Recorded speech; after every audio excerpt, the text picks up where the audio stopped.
समाज को बीजेपी का परंपरागत वोट बैंक कहा जाता है, लेकिन ये वर्ग कभी पूरी तरह कांग्रेस के साथ नहीं आया। लेकिन अब केश कला बोर्ड के चेयरमैन धर्मेंद्र गहलोत सबको एकजुट करने में जुटे हैं। इसी को लेकर 13 सितंबर को प्रदेश का सेन समाज मुख्यमंत्री गहलोत का अभिनंदन करेगा। मुख्यमंत्री निवास पर केश कला बोर्ड के चेयरमैन धर्मेंद्र गहलोत की अगुवाई में अभिनंदन किया जाएगा। इसको लेकर महेंद्र गहलोत ने मुख्यमंत्री अशोक गहलोत से भी मुलाकात की। केश कला बोर्ड के चेयरमैन महेंद्र गहलोत से बात की फर्स्ट इंडिया के पॉलिटिकल एडिटर योगेश शर्मा ने। हमारे साथ हैं केश कला बोर्ड के चेयरमैन महेंद्र गहलोत, तो मुझसे बात करेंगे। महेंद्र जी, 5 महीने की तकरीबन हो गए आपको चेयरमैन बनने के बाद, किस तरह के प्रयास हुए? एक आम धारणा है कि जो सैन समाज का वर्ग है वो वर्ग परंपरागत रूप से भारतीय जनता पार्टी विचारधारा को ज़्यादा फोकस करता है। किस तरह से कांग्रेस से जोड़ेंगे, क्या प्रयास अब तक किए गए?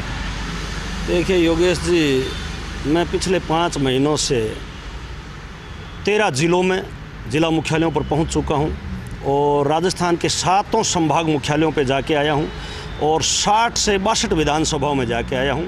और समाज के उन लोगों से मिला हूं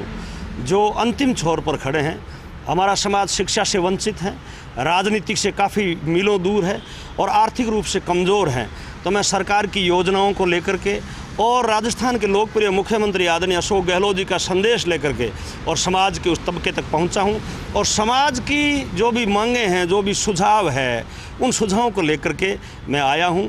और जल्द ही मैं उन सुझावों को, उन मांगों को राजस्थान की सरकार तक पहुँचाऊँगा। क्या परियोजना, क्या इस तरह का मॉडल आप बना रहे हैं जिससे जो बिल्कुल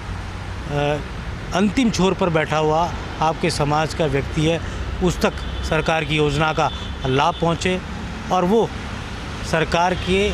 प्रवक्ता की तरह आपके सरकार की योजनाओं को आम लोगों तक पहुंचाने का काम करें? हम शिक्षा के क्षेत्र में बहुत बड़ा काम करने जा रहे हैं।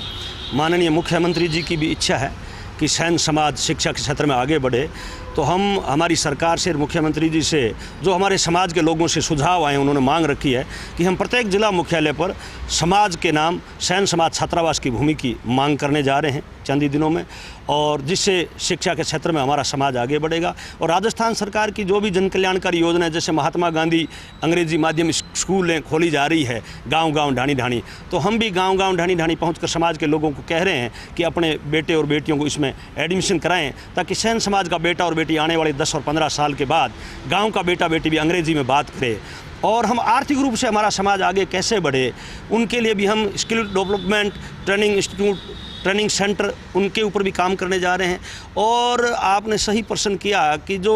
अंतिम छोर पर खड़ा है व्यक्ति, उस तक कैसे पहुंचोगे, तो हम एक कार्य योजना तैयार कर रहे हैं और माननीय मुख्यमंत्री जी से भी मिलेंगे कि जो हमारा थड़ी लगा कर बैठा है, जो पीपल के नीचे बैठा है, जो नीम के नीचे बैठा हमारा जो हुनरमंद कारीगर है, उनके लिए हम कोई अलमारी या एक कियोस्क का प्रारूप और डिज़ाइनिंग तैयार कर रहे हैं और उस योजनाओं को मुख्यमंत्री जी के समक्ष रखेंगे और सरकार की तरफ से उनको एक अलमारी नुमा या एक कियोस्क नुमा एक स्ट्रक्चर बना करके उनको अलॉट करेंगे, ताकि वो अपना पूरा जीवन यापन उस अलमारी के साथ दुकान समझ करके अपना जीवन यापन करें। महेंद्र गहलोत एक जुझारू